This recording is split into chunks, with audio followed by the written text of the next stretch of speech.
Okay, hello everybody. My name is Brian Sims, and this is going to be my contribution to this week's discussion. Let me start off by saying, first and foremost, that just very briefly, I've really enjoyed this course. Just something about the New Testament just fascinates me. It's just so rich with so much history, and this course really touched on it. And I just want to say thank you for all the interactions that we've had throughout the course, and uh, hopefully as we progress through this degree, we'll get to talk more. But anyway, uh, on to Hurtado's book here. I think he does a great job at presenting, several key uh, departures from the A and E culture in the way that they worshipped and the way that Christians were viewed. Um, it's on this latter part that I would really like to focus. Now, chapter 1 is titled Early Christians and Christianity in the Eyes of Non-Christians. Now, surprisingly, Hurtado notes that the extant literature on the Jewish perception of Christianity is rather lacking. Now, I really was kind of surprised by this because I figured there would have been just a lot more out there and available. You would just think naturally that there would be, given just the vast amount of writings that there are. But now, it's not to say that the content that exists is not convincing, just that I really would have thought that there would have been more. Now, although he doesn't mention it specifically, I personally wonder, if the destruction of the temple in 70 AD and the relative ending, if you will, of organized Jewish religion in Israel may have contributed.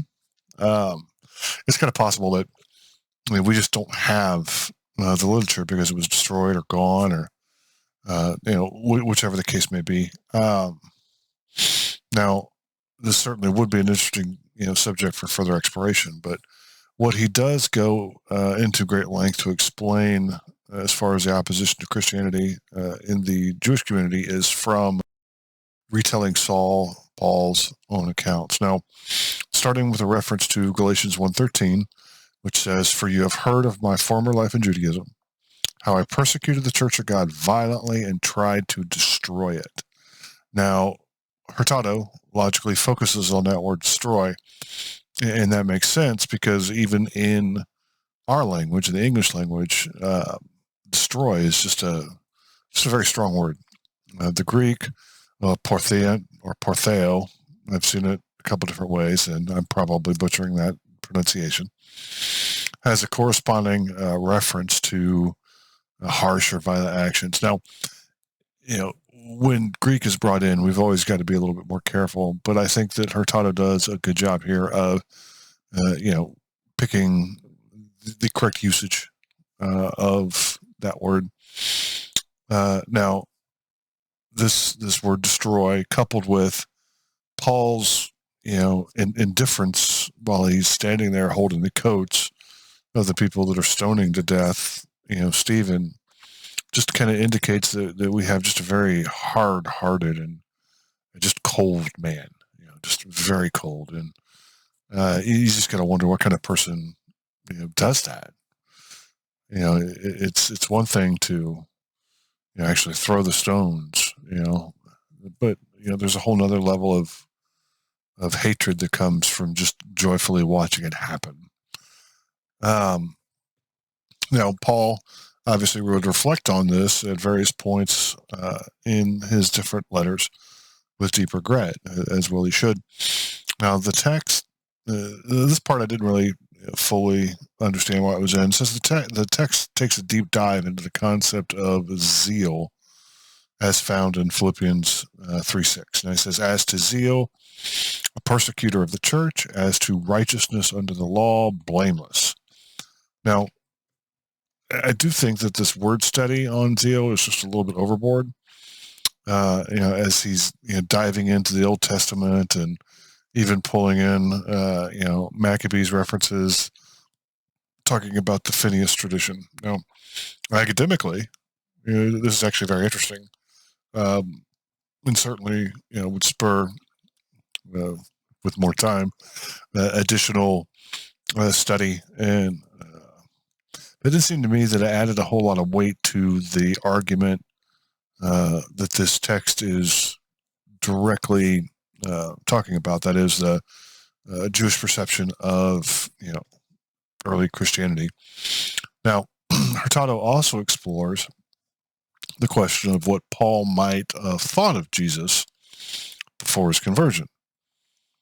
Now, this is an interesting question. I'm not sure what it's going to add to the conversation, except that it's going to show what this one man thought. But we are kind of just making that case throughout this whole thing anyway. But by Paul making a couple references to curse, Hurtado notes that scholars think that Paul may have viewed Jesus as a curse to the Jewish religion prior to the later revelation he received. And as you read the section, there's a whole lot of conjecture. Think, may, might.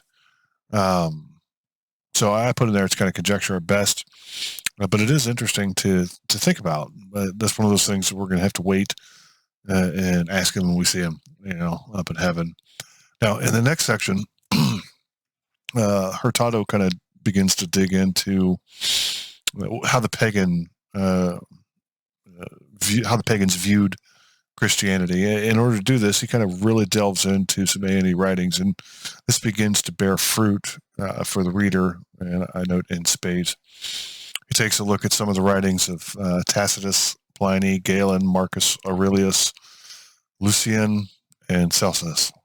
All right, I could be mispronouncing some, but he did all these in order to see how the pagan cultures viewed the budding movement. Now, each of these writers has a little bit of a different perspective on the early Christian culture.